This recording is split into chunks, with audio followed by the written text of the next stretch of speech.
자, 오늘 우리에게 주시는 말씀 마태복음 11장입니다. 마태복음 11장 20절부터 30절까지의 말씀, 우리 한 목소리로 함께 봉독하겠습니다.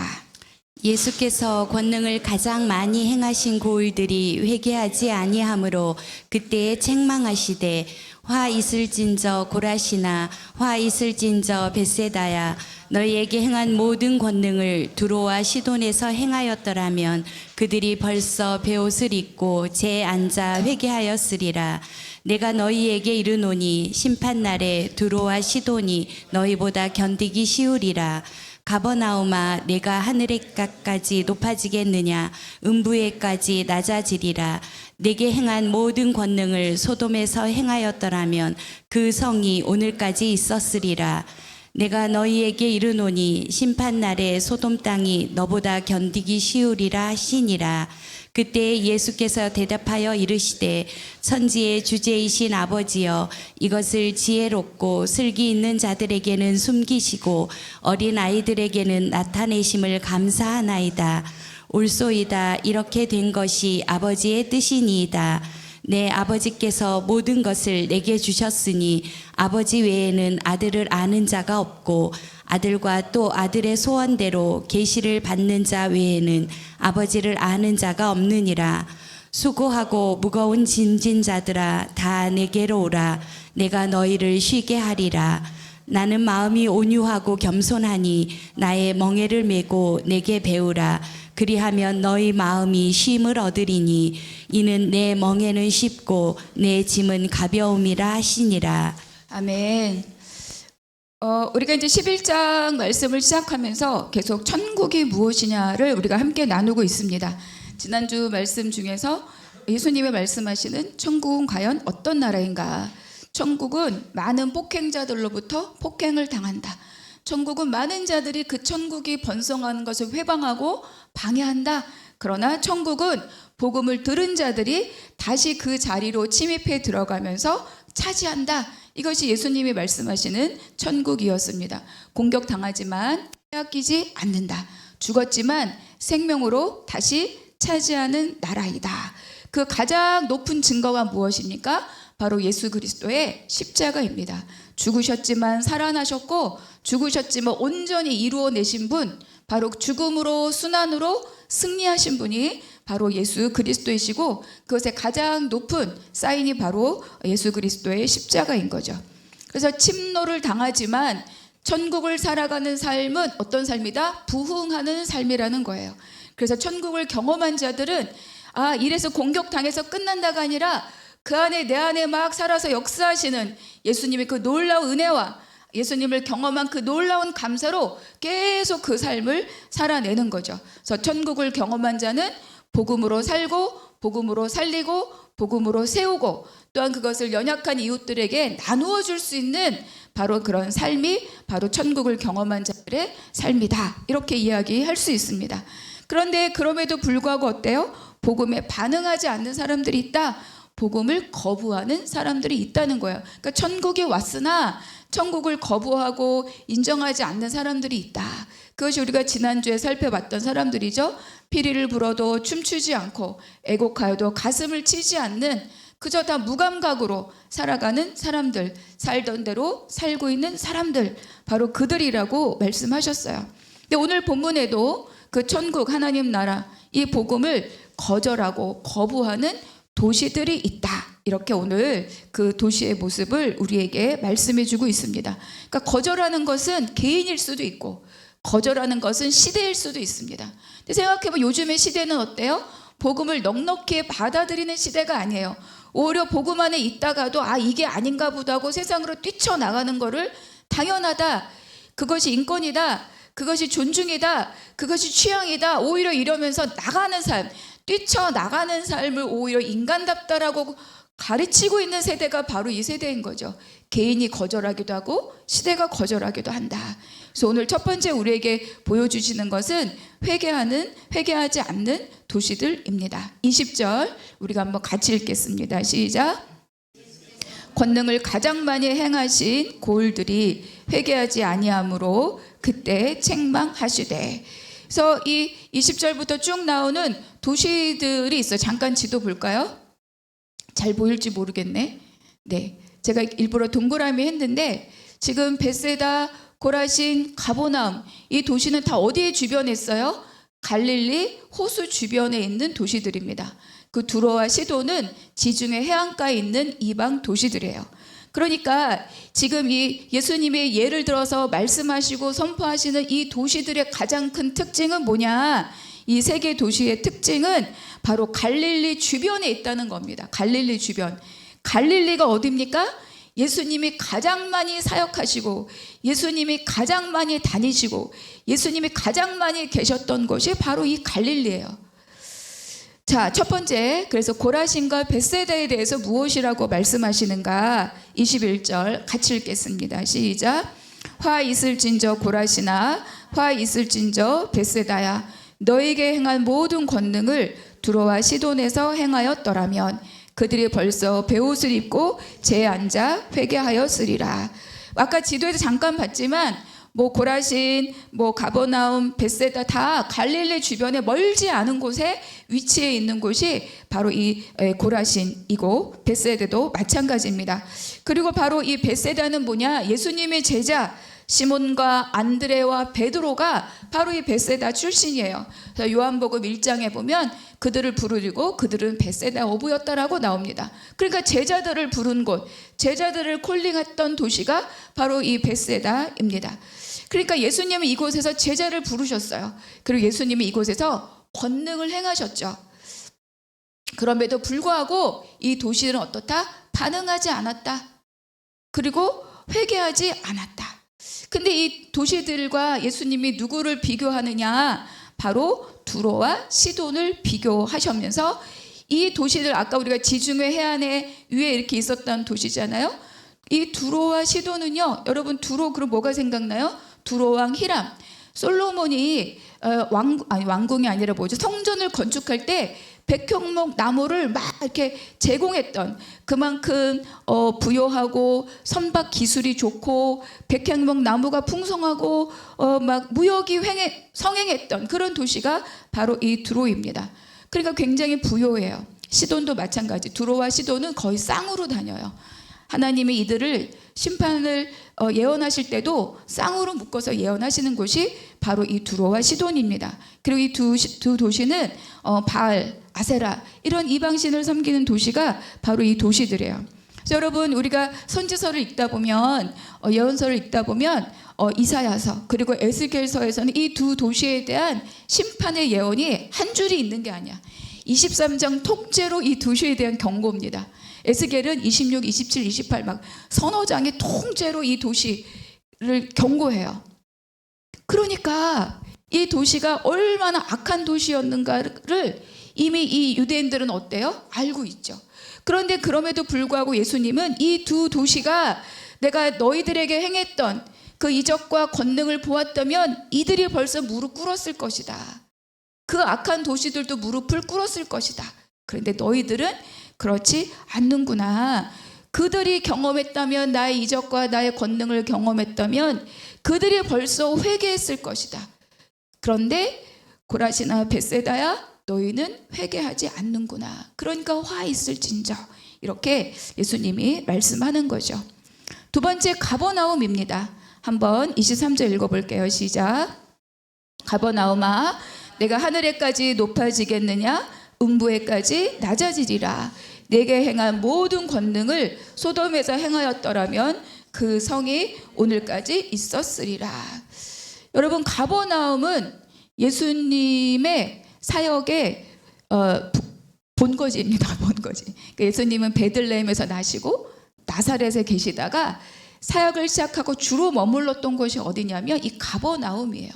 그래서 마태복음 9장에는 가버나움.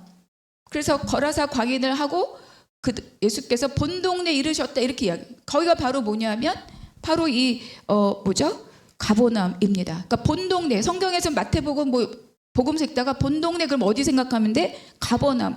예수님이 주로 활동하셨던 무대가 바로 이 가버나움이에요. 근데 예수님이 이 가버나움을 이야기하고 있는 거죠. 그러니까 예수님을 가장 많이 접한 도시가 어디다? 가버나움입니다. 맨날 보고.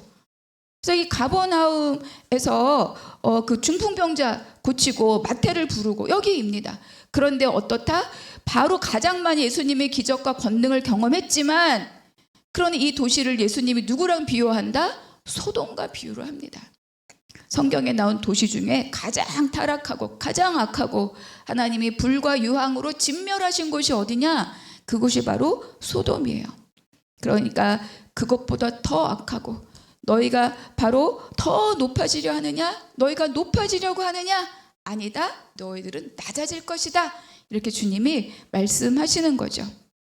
그래서 고라신이든 벳세대든 가버나움이든 마지막 심판날에 오히려 그들이, 두로나 시돈이나 소돔이 너희들보다 더 견디기 쉬울 것이다.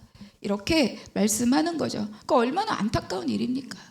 예수님이 너희들 반드시 심판받을 거야, 너희들 저주받을 거야, 이게 목적이 아니라 그만큼 이 도시의 완악함에 대하여서 예수님이 안타까워하면서 주님의 이적을 보고도, 주님의 행적을 보고도, 주님을 경험하고도 만나고도 하시는 일들을 보고도 그 마음을 움직이지 않는, 복음을 거부하는 이 도시들에 대한 주님의 안타까운 마음이 바로 여기에 들어있는 거죠.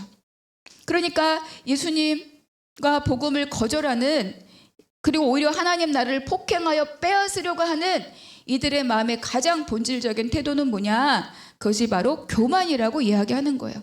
이들이 복음을 거절하는 모습은 교만하기 때문에 회개하지 않는 거죠. 아니다, 너는 아니다, 내가 생각하는 건 이거다, 우리가 기대하는 예수님은, 메시아는 이렇다, 그러니까 너는 아니다, 하찮은 너는 아니다, 내가 너보다 낫다, 이렇게 이야기하는 겁니다. 그들의 교만, 그것이 뭡니까? 그래서 복음의 소식을 들었고 메시아를 직접 보았고, 그리고 세례 요한을 통하여서 보라, 세상 죄를 지고 가는 어린 양 이로다라고 안내를 받았고, 그랬음에도 불구하고 거절한 것, 그것에 대해서 예수님이 말씀하는 거죠. 복음을 알아보지 못할 뿐 아니라 안내조차 받지 않고, 그리고 자기 기대에 어긋난 있는 그 예수님을 거절하고 그들은 비난했다. 그러니까 그들에 대해서 이렇게까지 보여주고 증거하고 안내하고 했는데 너희들은 거절하는구나. 그러니까 예수님 우리에게 말씀하시는 건 뭐예요? 더 많은 은혜를 경험하고 더 많은 기회가 있었고 더 많이 경험한 자들에게는 그만큼의 은혜에 대한 책임이 있다는 겁니다. 못 들었으면 못 들었다라고도 말하지, 듣고 보고 경험했음에도 불구하고 어때요? 거절하고 있는 그 자들에 대해서 예수님이 말씀하는 거죠. 많은 사람들이 기적이 있으면 믿겠다 하지만 기적을 보아도 어때요? 믿지 않는 사람들입니다. 그들이 기적을 보았습니다. 주변에서 일어나는 거, 깨어나는 거, 회복되는 거 다. 그런데 그들은 어떻습니까? 거절하였다. 그러니까 똑같은 기적을 보아도 영접하는 자가 있고, 똑같은 기적을 보아도 시비 거는 자가 있고, 똑같은 상황을 경험해도 그렇군 하는 자가 있고, 똑같은 상황을 경험해도 그럴 리가 없다라는 사람들이 있는 거죠. 안 받아들이기로 작정한 사람한테는 어떤 기회가 와도 그 기회와 그 은혜를 자기 것으로 소유할 수가 없어요. 그래서 중요한 건 뭐다? 기적이 아니라 바로 마음입니다. 그래서 기적보다 권능보다 더 중요한 건 뭐냐? 그 마음이 연약해져서, 마음이 흐물흐물해져서, 그렇죠? 그것을 받아들여야 내가 살 수 있겠다는 거를 알아야만. 그러니까 요나가 막 버팅기다가 결국은 고래 뱃속에 나와서 니느웨 가서 잠깐 회개하라 이러고 어떻게 되나 두고 보자 했는데 어때요? 도시가 다 옷을 찢고 회개했습니다. 그러니까 그때 뭐예요? 그들의 마음이 열려 있는 거죠. 깨어져 있는 거고 부수어져 있는 거고 다 통해 자복하며 회개하였다. 그러니까 우리 마음이 더 중요하다. 내 마음이 열려 있느냐. 그래서 더 중요한 것은 권능보다 더 중요한, 권능을 경험하는 것과 기적을 경험하는 것보다 더 중요한 것은 뭐냐면 내 마음 안에서 회개하고 그것을 통해서 변화하기로 내 마음이 움직여지는 거예요. 여러분, 우리는 변화하고 있습니까? 생각이 변화하고 있습니까? 복음이 모두다라고 여러분 우리가 그렇게 믿고 있습니까? 그리고 내 태도와 언어가 변화하고 있습니까? 회개는 내가 누구인지 알 때 회개가 되는 거예요. 회개는 내가 어떤 존재인가를 깨달을 때 회개가 됩니다. 그리고 변화는 예수님이 누구이신가를 알 때 변화가 되는 거예요. 바라볼 모델이 있고 살아갈 방향성이 있어야 따라가는 거잖아요. 그래서 내가 어떤 예수님이 누구인가를 깨달을 때, 그때로부터 삶의 변화가 시작된다. 나를 모르면 예수님을 보아도 알 수 없죠. 자, 그래서 두 번째는 뭐냐? 감추어진 아버지의 뜻에 대한 말씀입니다. 25절 같이 읽겠습니다. 시작. 그때 예수께서 대답하여 이르시되 천지의 주제이신 아버지여, 이것을 지혜롭고 슬기 있는 자들에게는 숨기시고 어린 아이들에게는 나타내심을 감사하나이다. 그러니까 예수님은 하나님을 이렇게 불러요. 천지의 주제이신 아버지. 그러니까 모든 것이 다 누구의 주권 아래 있다? 천지의 주제. 이 모든 천지를 주관하시고 다스리는 분이 바로 하나님이시고, 그 모든 것들이 뭐예요? 이것을 숨기시느냐 드러내시냐는 다 누구의 뜻 가운데 있다? 하나님 아버지의 뜻 가운데 있다. 다 하나님 아버지의 뜻 가운데 있다. 그리고 그렇다면 그분이 숨기시기도 하고 드러내게 하시는 이것, 여기서 이거지. 이것을 그럼 이거는 뭡니까? 바로 우리가 지금까지 쭉 들어왔던 바로 하나님의 나라, 복음, 천국인 거죠. 짧게는 마태복음부터, 짧게는 앞에 있었던 기적 사건으로부터 예수님이 계속 우리에게 말씀하고 보여주시는 복음, 곧 천국입니다. 그러면 누구에게 천국이 드러나느냐? 누구에게 천국이 숨겨지느냐? 이렇게 말씀하시죠. 지혜롭고 슬기로운 자들에게는 숨겨지고 어린아이에게는 나타난다. 좀 말이 안 맞잖아요. 지혜롭고 슬기로운 자는 알아야 되고 드러나야 되고, 어린아이 같은 아들은 몰라야 되잖아요. 이게 맞는 쌍이잖아요. 근데 여기서 뭐라고 말씀하십니까? 반대로 말씀하시는 거예요. 지혜롭고 슬기로운 자들에게는 숨겨지고 어린아이에게는 나타난다. 그러면 지혜롭고 슬기로운 자가 누구냐는 거예요. 스스로 지혜롭고 슬기로워서 나에게는 내가 알고 내가 원하는 메시아가 아니고는 내가 아는 것이 다라고 말하고 있는 바로 종교 지도자들인 거죠. 내가 무엇보다 하나님을 잘 안다. 내가 무엇보다 하나님의 법을 잘 안다. 내가 무엇보다 하나님의 법을 잘 지키고 있다. 바로 그들이에요. 바로 그들의 자기 교만으로 눈앞에 있는 하나님을 알지 못하는 거죠. 눈앞에 있는 하나님의 나라를 보고도 거절하는, 그래서 그들은 마치 종교 지도자이고 바리새인이고 서기관이고 율법사이지만 불신앙자들인 겁니다. 절대로 예수를 받아들일 생각조차 없는 그런 자들인 거죠. 그래서 그들이 아주 똘똘 뭉쳐서 아주 강하게 하나님 나라와 예수에게 저항하고 있는 자, 그들이 결국 침노하여서 폭행하는 자들이라고 우리에게 말씀하고 있는 겁니다. 그래서 천국이 없어서가 아니라, 천국이 없어서 숨겨지는 것이 아니라 천국이 있으나 천국을 보는 눈이 없는 자들인 거예요. 우리도 마찬가지입니다. 우리도 나라가 있으나 나라를 볼 눈이 없으면 나라가 없다라고 하는 거죠. 그럼 반대로 이와 마주보고 있는 어린아이들은 누구냐? 여러분, 우리가 그냥 잠깐만 생각해도 이 어린아이들이 꼬맹이들을 말하는 거는 아니라는 거는 충분히 알 수 있죠. 나이의 연소함이 아니다. 그 마음이 연약한 자, 경험이 없는 자, 지혜자들, 스스로 지혜롭고 슬기있다 생각하는 자들이 보기에는 어리석은 자, 법도 모르고 늘 주님 앞에 죄인이어서 하나님 나라에 들어갈 수 없다라고 판단되는 바로 그 사람들. 그래서 온전히 하나님께 의존되어 있는 사람들, 바로 그들입니다. 그 예수님이 지금까지 쭉 사역하면서 왔던 사람들을 살펴보면 가르치고 전도하고 고치고 그 사역에 적극적으로 참여해서, 그렇죠? 간절히 예수님 앞에 나와서 그 치유를 경험하고 회복을 경험하고 그 놀라운 주님의 권능을 경험한 자들은, 이분이 정말 하나님의 아들이구나 고백한 자들은 다 누구예요? 소외된 자들입니다. 그리고 그 중에 제자들도 바로 여기에 해당되는 사람들인 거죠. 고린도전서에서 바울이 그렇게 얘기해요. 너희들 중에 꼭 이 12제자만 말하는 거 아니지만 예수를 지금 복음을 따르는 너희들 중에 문볼 좋은 자가 없다.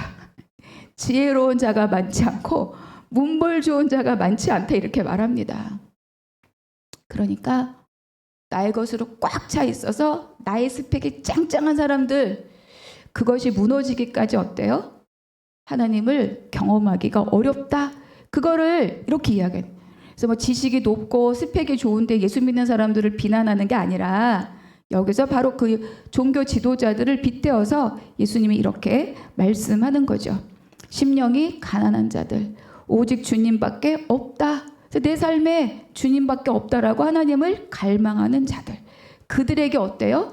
바로 이 천국이 나타나진다. 드러난다. 이렇게 말씀하는 거죠. 그래서 이것에 대해서 예수님이 옳소이다. 이것이 아버지의 뜻입니다. 이렇게 말씀하는 거죠. 그러니까 이 옳소이다 그것이 아버지의 뜻입니다라고 하는 거는 막 알려고 하는데 막 알지 못하게 하거나 또는 알고 싶지 않은데 어거지로 쑤셔넣고 이런 강제성이 아니라 거절하는 자들은 그 거절의 마음을 두시는 거예요. 두시는 거죠. 때가 되면 무너질 때가 있으리라. 너희가 높아지려지나 너희가 낮아지리라. 낮아지면 어떻게 될까요? 주님을 한번 바라보겠죠. 그러니까 강제성이 아니고 오히려 은혜의 때를 기다리는 마음을 이야기하고 있는 겁니다. 자기 교만으로 자기 의로 가득 차 있으니까 복음이 들어갈 자리가 없죠. 그런데 우리가 보면 어딘가 한 게 없고 어딘가 좀 헐렁헐렁하고 어딘가 좀 무너져서 어딘가 휘청휘청하고 이런 사람들은 어때요? 복음 앞에 연약해질 수밖에 없죠. 그들에게 복음이 먹히고 그들에게 복음이 들어가고 그들에게 복음이 채워지고 하나님 나라를 경험하는 거예요. 그래서 성경에서 말하는 이 상징적인 사람들이 누구냐? 병든 자들이요, 세리요, 창기요, 눈먼 자요, 다리 저는 자들. 다 성전 앞에 갈 수 없는 사람들. 너희는 성전 앞에 올 수 없으니 너희는 죄인이고 하나님 나라에 들어갈 수 없다라고 정죄된 사람들. 바로 그 사람들. 그런데 그들은 하나님께 가고 싶기 때문에 그 길만 열린다면 나는 그 길을 가겠다. 복음을 만나니까 어때요? 이 길이 그 길이구나. 거침없이 그 길을 가는 사람들이 된다는 거예요. 우리가 언제 하나님 앞에 진지하게 나갑니까? 우리가 언제 따지든지 구하든지 울부짖든지 언제 하나님께 간절한 마음으로 나아갑니까? 바로 내 인생 구멍 났을 때입니다. 구멍 나서 한 자락 없어졌을 때 내 계획과 내 생각으로 꽉 차 있던 자리가 다 후두둑 무너질 때 그렇죠? 나에게 바로 고난의 때 광야가 시작될 때 그럴 때 비로소 어린아이와 같이 연약한 자가 되었을 때 비로소 그때서 어때요? 하나님 앞에 나아간다는 거예요. 우리는 늘 하나님 앞에 나아가죠. 늘 하나님 앞에 나아가지만 어느 순간 내가 넘을 수 없다고 생각된 벽을 만날 때 그때 나를 또 돌아보는 거죠. 내가 하나님 앞에 나아가고 있었는가? 아니면 내가 할 만한 일들을 내 힘으로 내가 지금 감당해 오고 있었는가? 근데 이제 이 막 너무 무너짐이 크고 너무 구멍이 크고 너무 고난이 크면 어때요? 자기가 이거를 가지고 아버지 앞에 나갈 수가 없어요. 그렇죠? 그때 사람이 필요한 겁니다. 복음을 가진 사람, 믿음의 사람. 그때 뭐가 필요합니까? 공동체가 필요한 거죠. 바로 그것이 교회입니다. 여러분 우리 서로 인생 구멍 난 거 서로 메워주는 사람들이 되시기를 축복합니다. 내 인생 여러분 함께 메워주시기를 바랍니다. 여러분의 인생 저도 함께 메워드리겠습니다. 그것이 연합되어서 바로 교회를 이루는 거죠. 그러니까 숨기고 드러나는 것은 나의 이해에 따른 것이 아니라는 거예요. 그것은 오히려 하나님의 기쁘신 뜻대로 지혜롭고 슬기로운 자들에게는 숨겨지고 어린아이에게는 드러나는 것. 이것에 대해서 하나님의 기쁘신 뜻대로 행하시는 것에 대해서 예수님이 옳소이다 이렇게 선포하는 거죠. 여러분 하나님은 옳습니다. 모든 일에 이렇게 선포할 수 있으십니까? 하나님은 옳습니다. 이것이 내 초점과 내 기준을 교정한 사람들의 가장 첫 번째 믿음의 태도입니다. 그래서 27절에 이렇게 이야기하시죠. 내 아버지께서 모든 것을 내게 주셨으니 아버지 외에는 아들을 아는 자가 없고 아들과 또 아들의 소원대로 계시를 받는 자 외에는 아버지를 아는 자가 없느니라. 결국 예수님이 말씀하신 아버지와 나는 하나다. 이렇게 말씀하는 거예요. 아버지가 나에게 모든 것을 주었다. 내 안에 너 있고 네 안에 나 있다. 그렇죠? 그래서 요한복음에서도 나를 본 자는 아버지를 보았다. 이렇게 말씀하십니다. 그러니 하나님이 곧 아들 예수입니다. 그래서 이분이 다 뭘 주셨어요? 바로 모든 것을 바로 예수님께 다 주셨다. 이 모든 것이라는 거는 처음 사람에게 주신 하나님의 복, 내가 그들에게 복을 주어 그리고 주신 하나님 나라를 구성하는 씨와 통치권 전부를 말씀해 주는 거예요. 그러니까 마태복음 8장 9장에서 많은 이적은 뭡니까?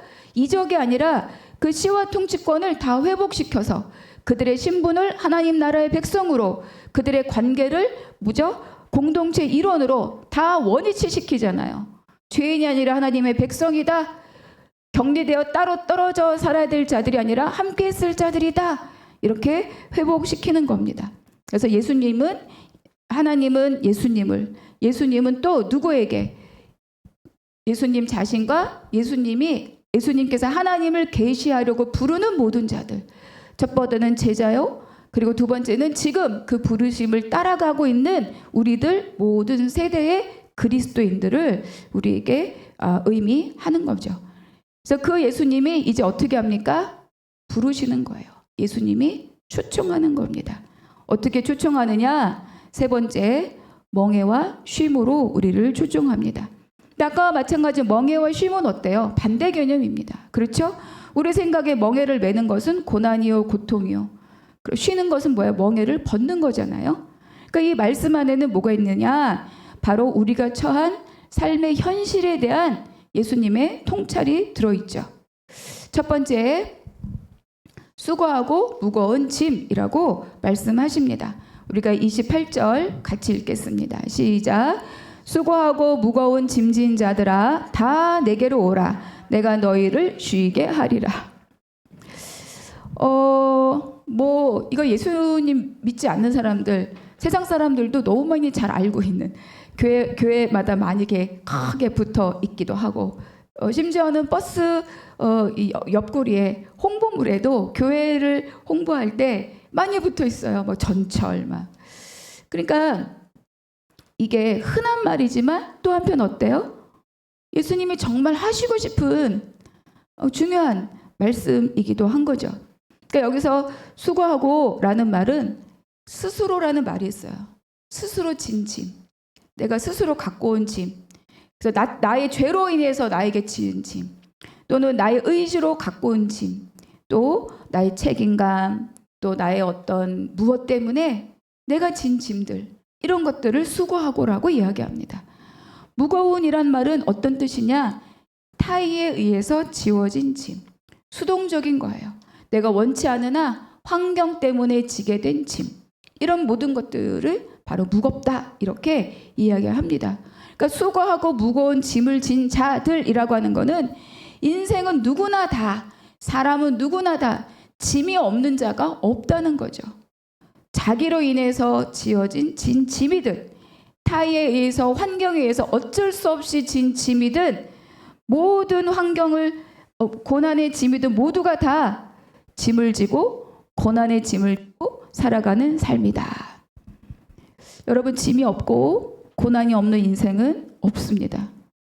애들도 짐이 있어요. 애들도 고난이 있고. 제가 언젠가 그 얘기했나? 이제 개그맨이 하는 이 토크쇼가 있었는데 오래된 토크쇼예요. 길거리 토크쇼를 하고 있었어요. 길거리 토크쇼. 근데 마침 그분이 앞에 아이들도 이렇게 있었어.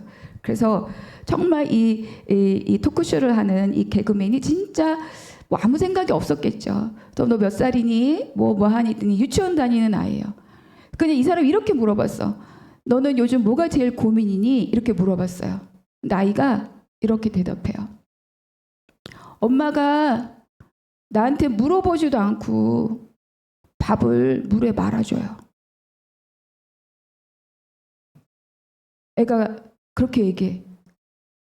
이게 너무 고민이래. 무슨 뜻일까? 엄마는 바빠 지금. 빨리 출근해야 돼. 아이를 막 빨리 어린이집 데려다 주고 자기도 챙겨서 출근해야 되고, 근데 아이가 막 이러고 앉아 있으니까 야 빨리 밥 먹어. 밥은 먹여야 되고 물에다 밥 말아서 막 해가지고 떠먹여 주는 거지. 근데 이 아이는 그게 고민이라.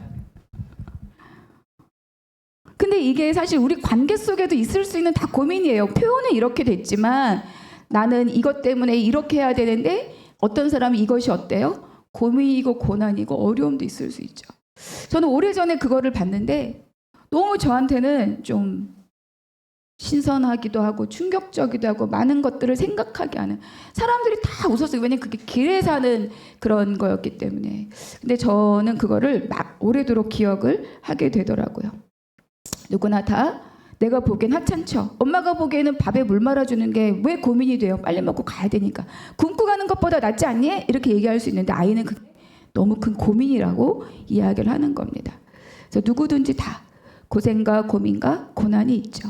그래서 어쩌면 우리는 겉으로는 웃고 있으나 속으로는 울고 있는 또 그런 많은 시간을 우리가 보내면서 살기도 하고 그것이 또 우리의 인생이기도 합니다.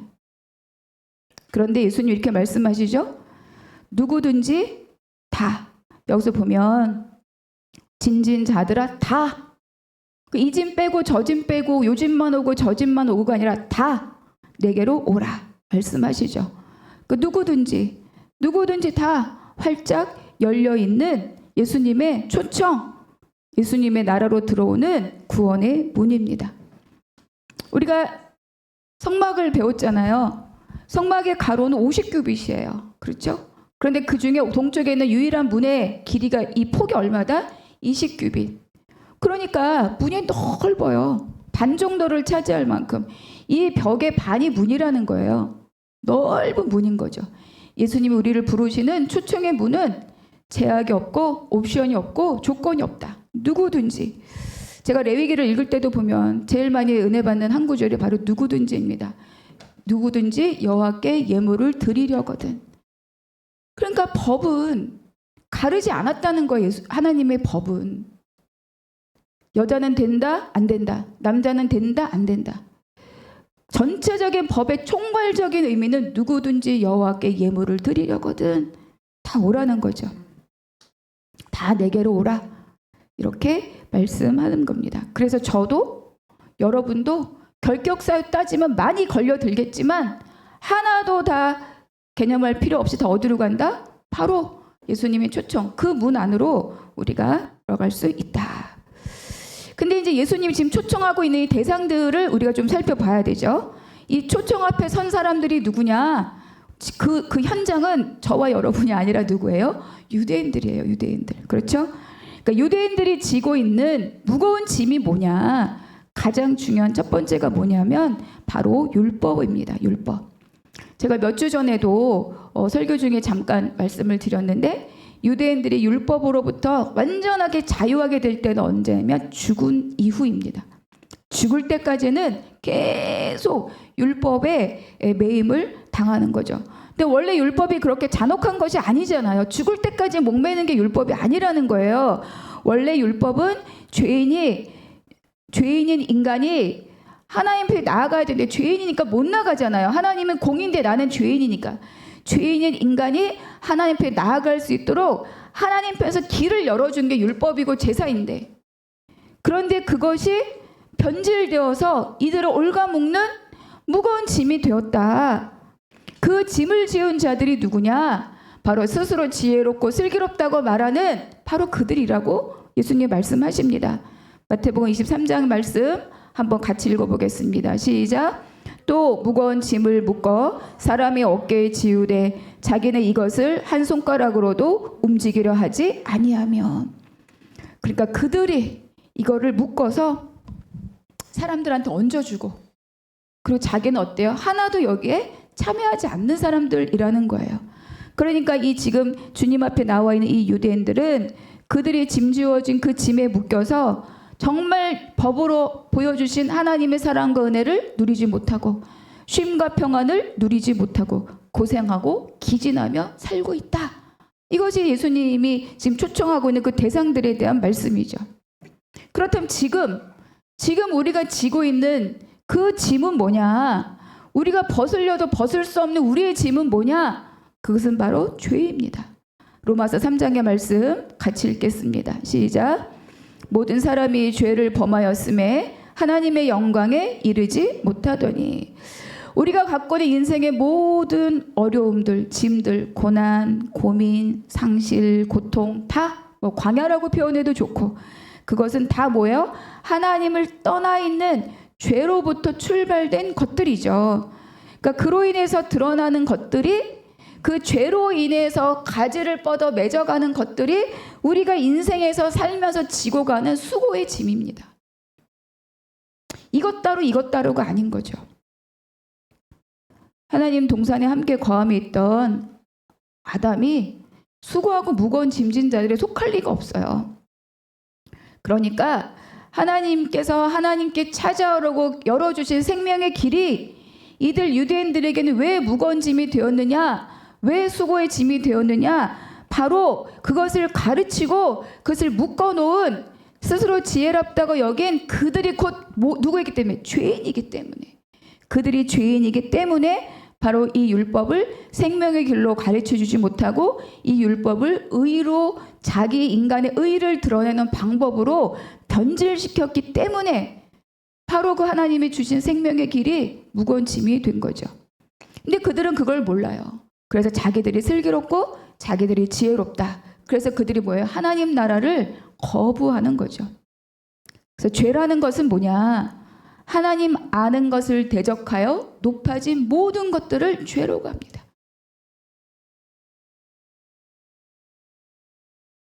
자, 그래서 두 번째, 그렇다면 그 짐을 예수님이 벗겨주신다고 말씀하죠. 짐을 벗는 길 어떻게 해야 수고하고 무거운 짐을 벗을 수 있는가? 뒤따라 있는 24절, 3장 24절의 말씀 한번 같이 읽겠습니다. 시작. 그리스도 예수 안에 있는 속량으로 말미암아 하나님의 은혜로 값없이 의롭다 하심을 얻는 자 되었느니라. 그러니까 다 내게로 오라고 우리를 부르시고 유대인들을 초청하시고 하시는 그분이 누굽니까? 예수 안에 있는 속량, 그 죄값을 치르시는 분이라는 것을 알고, 그리고 그분의 초청에 우리가 응답하는 것입니다. 그래서 내가 내 짐을 지고 내가 가던 그 길들을 어떻게 해요? 방향을 선회해야 되는 거죠. 주님께 방향을 바꿔야 됩니다. 내가 지고 가는 내 수고의 짐을 또 나의 길을 가던 것에서 돌이켜 와야 되는 거죠. 그래서 단지 몸을 그냥 안 다니던 사람이 교회를 온다. 물론 그건 시작이지만 그것이 끝이 아니라고 우리에게 말씀해 주는 거예요. 내가 열심히 봉사하고 내가 열심히 주의를 지키고 내가 많은 돈을 헌금하고 그래서 내가 목사도 되고 권사도 되고 이것으로가 아니라고 예수님 말씀하는 거예요. 가장 중요한 건 뭡니까? 마음을 돌이켜는 거죠. 아까 말씀드린 것처럼 회개하려면 내가 누구인지를 알아야 회개가 된다. 그러면 마음을 돌이키려면 뭐가 있어야 돼요? 내가 하나님 앞에 죄인입니다라는 고백이 있을 때에만 이것이 가능하다는 거예요. 물론 우리는 그 고백을 갖고 주님 안에 들어왔고 우리는 그 고백을 갖고 교회 안에 왔고, 그러나 틈틈이 어때요? 이거를 잊어버리고 내가 있다라고 나의 의로 살아갈 때가 우리가 많이 있는 거죠. 여러분, 우리는 죄인입니까? 여러분, 그 고백을 갖고 있습니까? 날마다 주님 앞에 내가 죄인됨으로 인한 그 통회의 눈물이 있을 때, 그때 우리의 짐이 벗겨진다, 이렇게 말씀하는 거죠. 고라신, 벳세다, 가버나움, 갈릴리에서 예수님을 그렇게 많이 보고 경험했어도 그 행적을 보고도 거부하는 사람들, 그런 사람들이면 안 된다. 나는 예수님이 아니면 살 수 없다는 자기 고백이 있는가? 그렇게 예수 믿고 교회 한 10년, 20년, 30년, 40년 다녔으니 나는 그냥 성도다, 이러고 살고 있지는 않은가? 예수님이 아니면 살 수 없다는 자기 고백이 있는가? 그때 예수님이 그들을 향해서 이렇게 말씀하시죠. 다 내게로 오라. 그러면 내가 너희를 쉬게 하리라. 그렇게 하나님의 백성임에도 불구하고 고생하며 기진하며 살고 있는 그들에게 예수님이 이렇게 말씀하는 거죠. 쉬게 한다. 여러분 집에서 하루 종일 쉰다고 침대에 착붙해가지고 하루 보낸다 여러분 피곤이 싹 풀리나요? 아니에요. 더 괴로 일어날 때 저는 그러고 하루를 보내면 그 저녁에 반드시 탈이 나요. 소화가 안 되고 오히려 불면에 시달리고. 여기서 쉬게 한다는 의미가 뭐냐? 새롭게 한다, 살려준다, 그런 뜻입니다. 그러니까 우리를 쉬게 한다는 것은 우리를 새롭게 하고 우리를 살리시는 분이 바로 예수님이다, 이렇게 우리에게 말씀하는 거죠. 그래서 이 길을 예수님은 한 번에 온전히 영원하게 십자가로 이루셨습니다. 죄의 짐이 벗겨질 때, 이게 가장 근본적인 짐이니까 예수님을 통하여 죄의 짐이 벗겨질 때 다 내게로 오라고, 누구든지 오라고 초청하는 그 말씀에 응답할 때 우리는 비로소 쉼과 평안을 얻는 그 삶이 시작된다, 이렇게 말씀하고 있습니다. 자, 세 번째, 그래서 쉼을 어떻게 얻느냐? 응답하는 것으로 끝나느냐? 예수님께서 누구든지 다 오라는 초청에 응답하는 것이 끝이 아니라 그 다음을 우리에게 말씀해 줍니다. 29절 함께 읽겠습니다. 시작. 나는 마음이 온유하고 겸손하니 나의 멍에를 메고 내게 배우라. 그리하면 너희 마음이 쉼을 얻으리니. 먼저 예수님은 내가 어떤 사람인지를 말씀하셔요. 나는 마음이 온유하고 겸손하다. 왜 그럴까요? 지금 이들에게 짐을 지운 슬기롭고 지혜로운 자들은 무거운 짐을 지우게 하고 자기는 손가락 하나도 까딱하지 않고 막상 자기들은 아무것도 하지 않고 모든 고통과 고생과 기진함을 그들에게 다 떠맡기고 있는 그들과 대비해서 나는 누구냐? 나는 온유하고 겸손하다. 그러니까 그들의 멍에는 너희 것이 아니다. 누구의 멍에를 메어라? 나의 멍에를 메어라. 이렇게 말씀하고 있는 거죠. 결국 쉼을 얻는 길이 무엇이냐? 나의 짐, 나의 멍에, 첫 번째 죄로부터 지어진 짐을 벗는 것입니다. 그러나 그것이 끝이 아닌 거죠. 우리는 나의 수고의 짐이 벗어지면 그것이 쉼이고 안식일 거라고 생각하지만 그것이 아니라는 말입니다. 우리는 내 현실의 고민, 내 현실의 고통, 내 현실의 문제가 끝나면, 그것만 벗어지면 살 것 같기 때문에 그것만 끝나면 그 자리가 나의 쉼의 자리고 나의 안식의 자리라고 기대합니다. 그런데 우리가 잘 알고 있지만 그것이 끝이 아니죠. 건강이 해결되면 평안할 것 같지만 그 다음이 또 있습니다. 관계가 풀려지면 다 행복할 것 같지만 그 다음이 있어요. 파도 뒤에 파도, 고난 뒤에 고난, 골짜기 뒤에 골짜기, 끝이 없어요. 그러니까 환경이 바뀐다는 건 우리가 언제든지 이 땅을 살면서 계속되는 삶의 자리죠. 건강의 문제가 끝나서 행복하지만 관계 문제가 올 수도 있고, 평안이 없는 것이 아니라 환경이 바뀌는 것이 나에게 평안의 결정적인 것이 아니라고 우리에게 말씀해 주는 겁니다. 그렇기 때문에 주님의 말씀하시는 쉼, 또 안식은 결국 내 현실과 환경이 바꾸어지는 것으로 만들어지는 것이 아니다. 그렇다면 그 쉼을 얻는 방법이 뭐다? 바로 멍에를 메고 나의 멍에를 베고 나에게 배우는 것이라고 이야기하시는 거죠. 그래서 내가 내 생각으로 맨 짐, 또 나의 책임감으로 지은 짐, 내 속에 어떤 열등감으로 지고 있는 짐 다 벗고 주님의 멍에를 메는 것이 바로 참된 쉼이다. 이렇게 말씀하는 거죠. 그런데 우리가 잘 알고 있지만 이 멍에, 우리는 농사 지을 때 시골에 보면 소가 혼자 쟁기를 끌지만 이 팔레스타인 지역에서는 2마리의 소가 쟁기를 끈다고 해요. 그때 한 소는 능숙한 소, 일을 많이 해본 경험이 있는 소, 한 소는 신입사원 소, 초보자. 둘이 같이 묶어 놓죠. 그럼 이 소는, 이 익숙한 소는 자기가 일을 너무 잘 해봤으니까 그 밭을 어떻게 기경하는지 아니까 가요. 그럼 이렇게 같이 고리가 같이 걸려 있거든요. 긴 막대기가. 난 여기에 같이 묶여 있는 거죠. 그럼 이 소가 가면 난 따라가고, 이 소가 가면 따라가고. 얘는 할 게 있어요, 없어요? 아무것도 없어. 고민할 게 있어, 없어? 아무것도 없어. 속도를 조절할 필요가 내가 있어, 없어? 아무것도 없죠.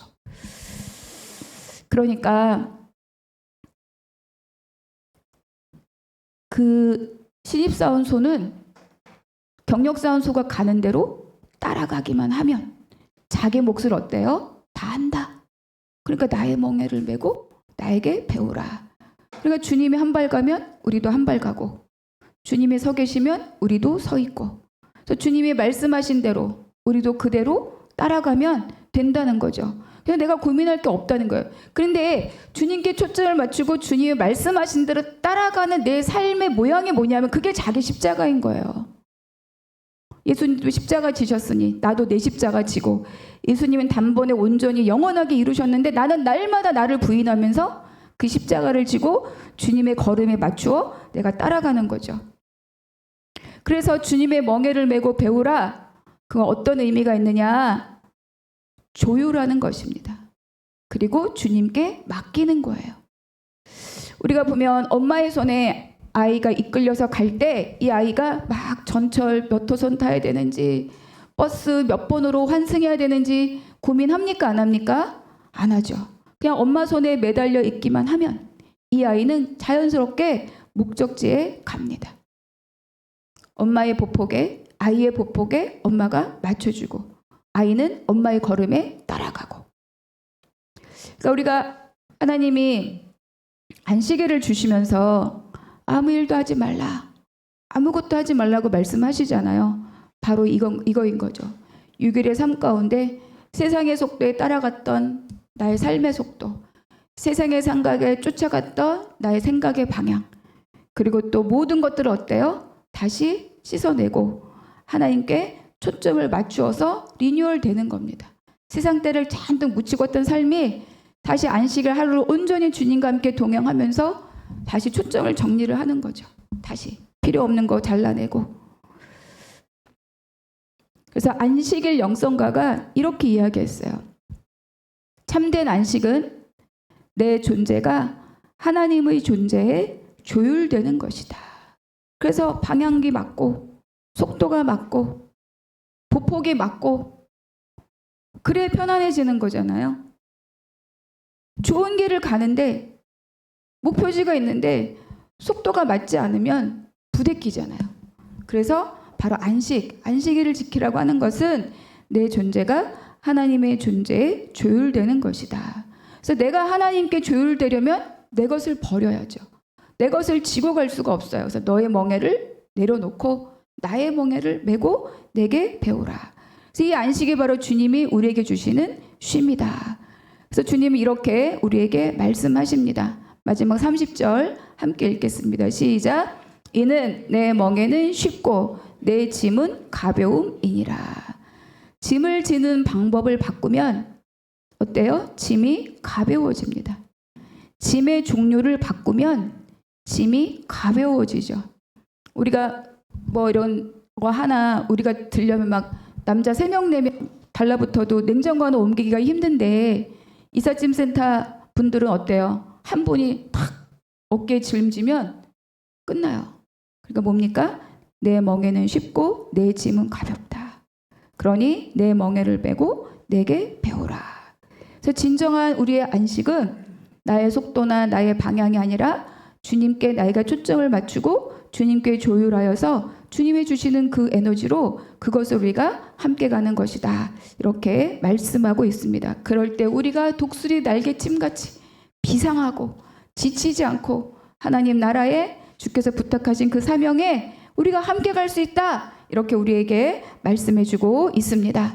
오늘 또 우리가 함께 나눈 이 은혜로 일주일간 주님과 주님의 멍에를 메고 주님께 배우는 한 주간 되시기를 주님의 이름으로 축복합니다. 기도하겠습니다. 하나님 감사합니다. 복음을 거절하는 자가 아니라 다 내게로 오라는 주님의 초청에 응답한 자로 불러주셔서 감사하고, 오늘 말씀을 통해 다시 한번 나의 멍에를 내려놓고 세상의 멍에를 내려놓고 주님의 멍에를 메우고 또 주님에게 배우며 가는 그 삶으로 결단하게 하시니 감사합니다. 예수 그리스도 이름으로 기도하옵나이다. 아멘.